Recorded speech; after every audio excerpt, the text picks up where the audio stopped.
Welcome to the South by Southwest Sydney Studio. Now, Dom Price is a work futurist who doesn't believe it is simply enough to make predictions about the future, nor to even prepare for it.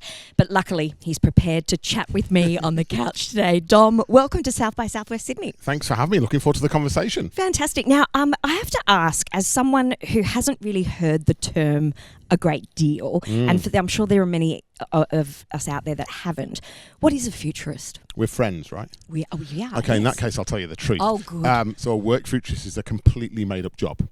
Great. Which now should exist. So we created the job in Atlassian 7 years ago, and the logic went simply. We're like, our mission is to unleash the potential of teams. We're like, do we want to do that today or in the future? So we're like, we want to unleash teamwork in the future. We can't go backwards in time, so let's do it in the future. And then we had a conversation when we said, we need to understand what teamwork might look like in the future. So let's try and paint a low fidelity picture of what that might look like. And then how do we work out the steps we might take today to build that future?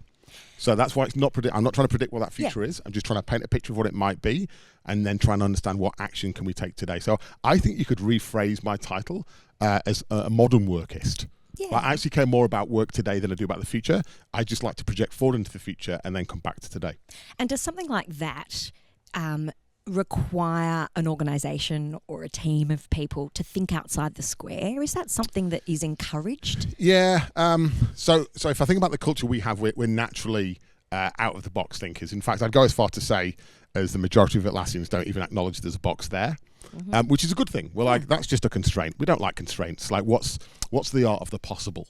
And so futuristic thinking requires that process of going, not what do we have today, but if we could imagine a better future, not a bigger future, but a better future, a more inclusive society, one where wealth is more evenly distributed, where you do meaningful work, but you have social time and family time, and work-life balance is something we don't talk about because it all exists, right? Yeah. If you imagine that world, what would we need to change today? So you need to think about the constraints of today and then say, if we just abolished those constraints and went a bit maverick, how could we make it better? And that's a question I think you can ask in any organisation, any level of organisation, at any time of the year. I think we should all ask the question, how can we make it better? I think we should acknowledge the privilege. Not everyone has the access to take action on that. I do. I have that privilege in my organisation. And getting to share those stories means it gives everyone else a little bit of permission just to be a little bit maverick themselves. And I think that maverick thought process really enables us to dream of a better future. Yeah, that's amazing. And you're speaking to somebody who is a performer in the improv world in particular. So preparing to be unprepared is something that we're quite used to. And it's extraordinary how being that way can allow for stories to be created that have never been told before. So this is the fascinating thing about being a work futurist, right? Is it's not a set of, it's not a job description or set of skills. But if I take the analogy of your work, right, improvisation, some people think about that as a role. There's people who do the job of improvisation, fine. The skill of improvisation, I think every leader should have. I think every leader today in any business needs to be equipped with that skill set to be able to do their job effectively because their future is unknown. So you need to be able to kind of lean into it and experiment and explore. So if you look at experimentation and exploration as like superpowers of future businesses, who does that best? Improvisers. That's right. But in most work environments, we have the opposite of that. We have process, procedure, and compliance. So you follow the 10 steps, and you're like, well, there aren't 10 steps. I'm an improviser. You have step one, and the rest of them are made up.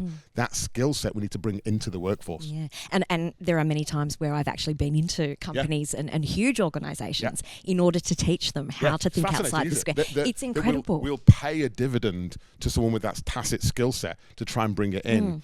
The separate question or the challenge I like is what's happening in that environment that stopped people doing that anyway.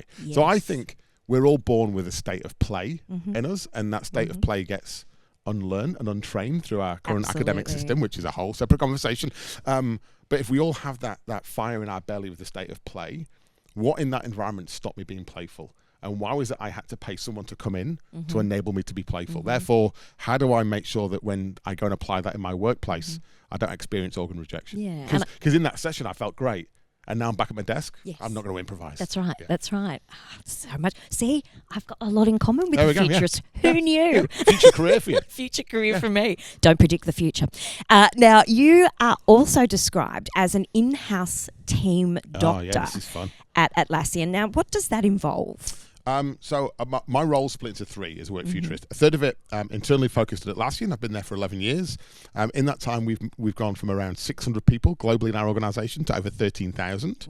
Wow. When I joined 11 years ago, we had like 30-odd thousand customers, now 300,000. So like we've gone through a huge amount of change.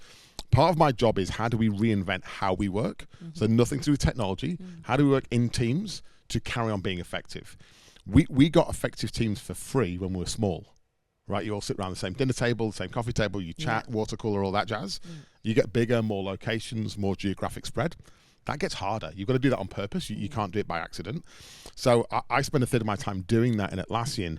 And my focus there is every time we come up against a new challenge, how can I help our thousands of teams around the world be 1 degree more effective each week? Just 1 degree. Just one. Not 5, not 10. Just if you can do one thing better this week, find one thing you want to improve, apply that, implement it, sort of activate it, normalize it, and then find one thing next week and one thing the week after. Essentially, over a 52-week year, we've had 52 attempts at learning velocity. Yeah. Right. We've learned each week, and I much prefer that evolution of teamwork. That's my team doctor hat that I wear. That evolution of teamwork means you never get a case study written about you. There's no articles. There's no Harvard Business Review. But we got a little bit better every time we transacted, and that feels a lot more sustainable. It's less newsworthy and less dramatic. It makes us way more nimble as an organisation. Yeah, as the great Paul Kelly would say, from little things, big things grow. Yes, very the true. Baby steps, very true. And you're doing a few sessions here at South by Southwest Yeah, Sydney. Fenella always takes advantage of me every year at South by South. I don't mind admitting that she does. She'll admit it as well. And you're moderating a session called Meet Nature, Your Actual CFO, How Nature Impacts Every Business and Will Dictate Your Future. Interesting. How has Atlassian taken nature on board? We look at how we work, the suppliers and the stakeholders we've got, how we engage with them to do everything that we do in a more sustainable way. How we build our offices, how we build our experiences in our office, how we treat our people, like everything to do with our impact on the planet. And so I got asked to moderate that session as an Atlassian, but with 3 amazing guests who are going to bring their unique view of how nature should have always had a seat at the table, but she's given up because we've not treated it well. No, exactly. So how do we fix that? Yep, nature is saying that's a party I don't want to go to. Yeah. I'm staying home. Brilliant.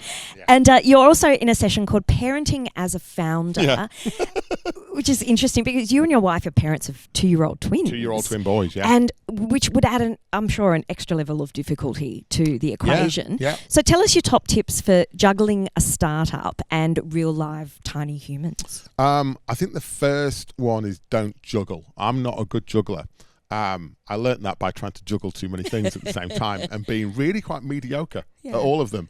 After the kids were born, I just got into a bad headspace of going, I felt like I was a great colleague, I was a good worker, and I was a good sort of boyfriend, because we weren't even married then. I was a good boyfriend, and I felt like I had those kind of burners working okay, and then the addition of the kids, and I was like, well, now there's an extra ask, but there's no extra time. And I tried this trade-off and juggling exercise. It just didn't work. I actually became quite average at all of them, which was just quite depressing. So through mentoring and help with other people, I just sat there one day. I was like, how do I juggle this? And they're like, you can't. You need to prioritize. Yeah. Like, what do you want to be? And I was like, when you say that out loud, that's a lot. I want to be a good parent. Yeah. Because that's like a crucial role. It doesn't pay well. Right? True. The hours are awful and the working conditions are terrible. But you're like, in terms of long-term reward, it's huge, right? Short-term reward, work. If I go to work today, I get paid today. So trying to understand those trade-offs became really important. So now I went through a ruthless prioritization exercise just after the kids were born.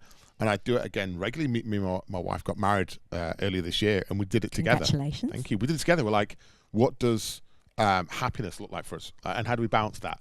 And so we're like, in terms of childcare responsibilities and raising the kids, in terms of income, in terms of work, in terms of friends, social group, lifestyle, family, like you add all that up, it's more than 24 hours. We're like, we need to plan this on purpose. If we let it happen to us and we just react, it's a crap show, right? We don't want that crap show. We want to do this for our happiness, so let's be selfish. And by being selfish, I think it's actually weirdly made us more selfless. Yeah. Because when we do turn up somewhere, we're like, I'm now present with you. That's right. So like today, I said to my wife this morning, going to South by Southwest today, I won't be on the phone. Yeah. You can text me. I'm probably not going to see it Yeah. because my focal point today is this. But I made dinner last night, and when I come home, I'm going to reheat that, and I'll do bath time with the kids, and then we'll sit and have dinner, and we'll watch a really crappy property show tonight, right? At which point, I'm not going to be responding to any messages about South by Southwest. So actually, like compartmentalizing, but saying if I am somewhere, immersed in that thing, like be present in that, not trying to do like I don't think humans generally are good at multitasking. If I could be gender specific, men particularly are really bad at multitasking. So just don't. Yeah. Just monotask. Do that task well. And when you finished it, go on to the next one. Yeah. And it's actually made me more efficient and effective. And I guess the idea of a futurist sort of predicting and planning for the future. What have your kids taught you when it comes to the unpredictable? Are there any funny moments that you can recall that have made you realise you're in the moment right now, Dad? Kids just on the whole are unpredictable, right? I think there's a few things. One is I work a lot with people that are like, how can we help people learn?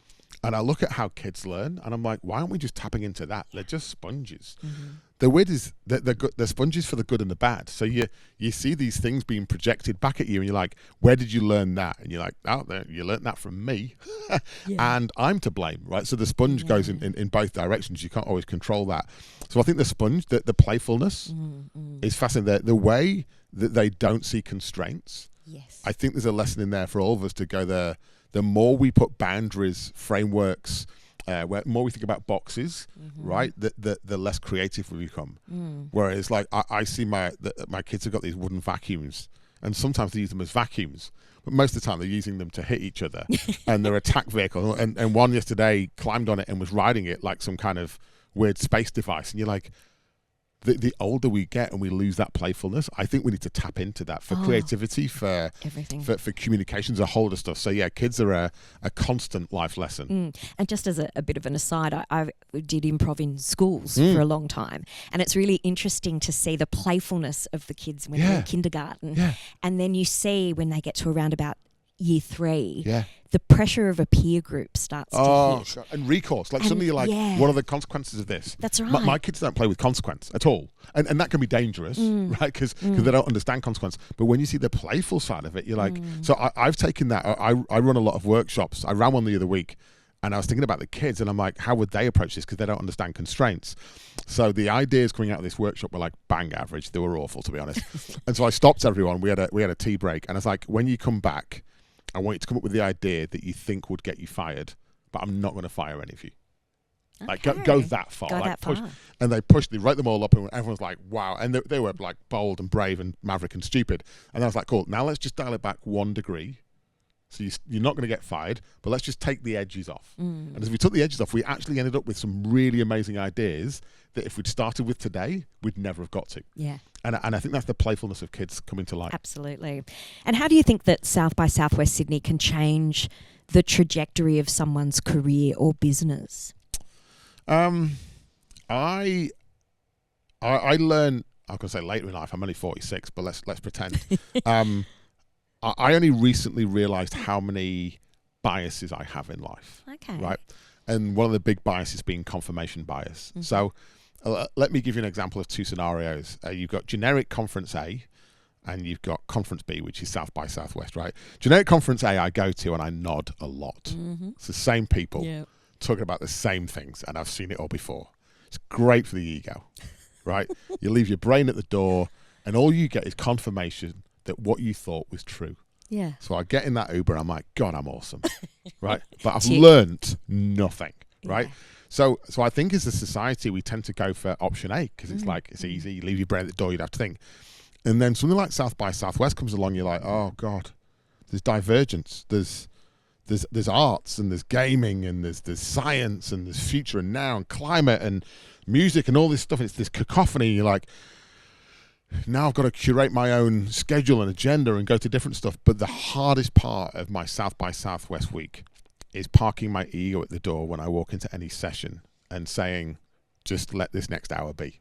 It'll be fine. Be in the moment. No one's going to die.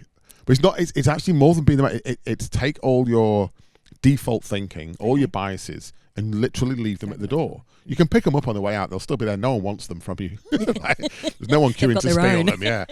But when you leave them at the door and you open the aperture of what might I be able to learn here? Not you're wrong or they're right, but what might I be able to learn from this?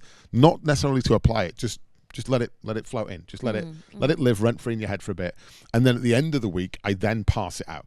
At the end of a South by South week, I'm like, okay, what just happened there? Like I saw a few talks, didn't like them, and it's not.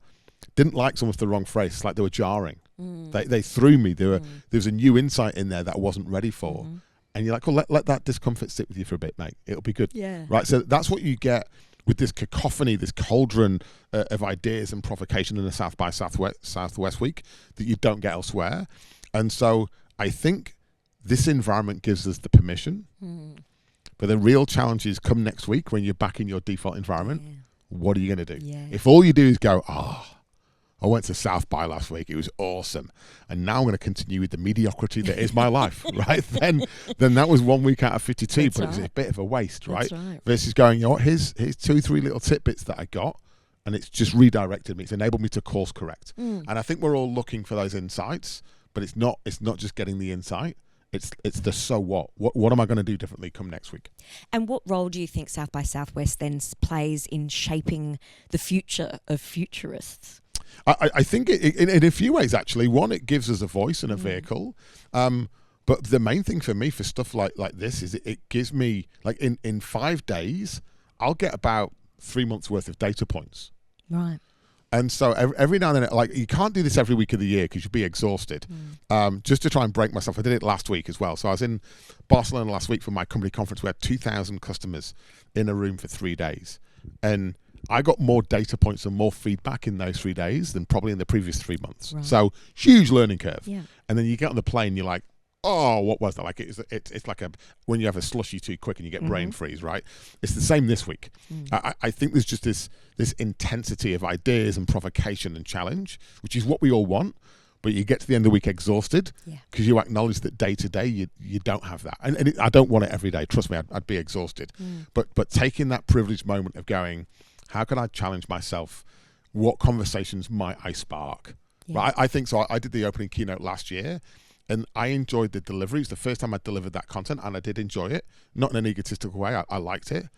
But the really fascinating thing was the 2 hours afterwards. The people that stuck around with questions, comments, challenges. That was where I was like, this is awesome. Yeah, brilliant. Because I live in my own little bubble. And these people who don't live in my bubble are like, I like that, but I didn't like that. And what about this? And so that, again, it's just a rich tapestry that we get in these moments that can help you be a better person. Brilliant. Well, I've learned a lot chatting with you today. I've learned a lot. I've learned that we have a lot more in common than I thought we would.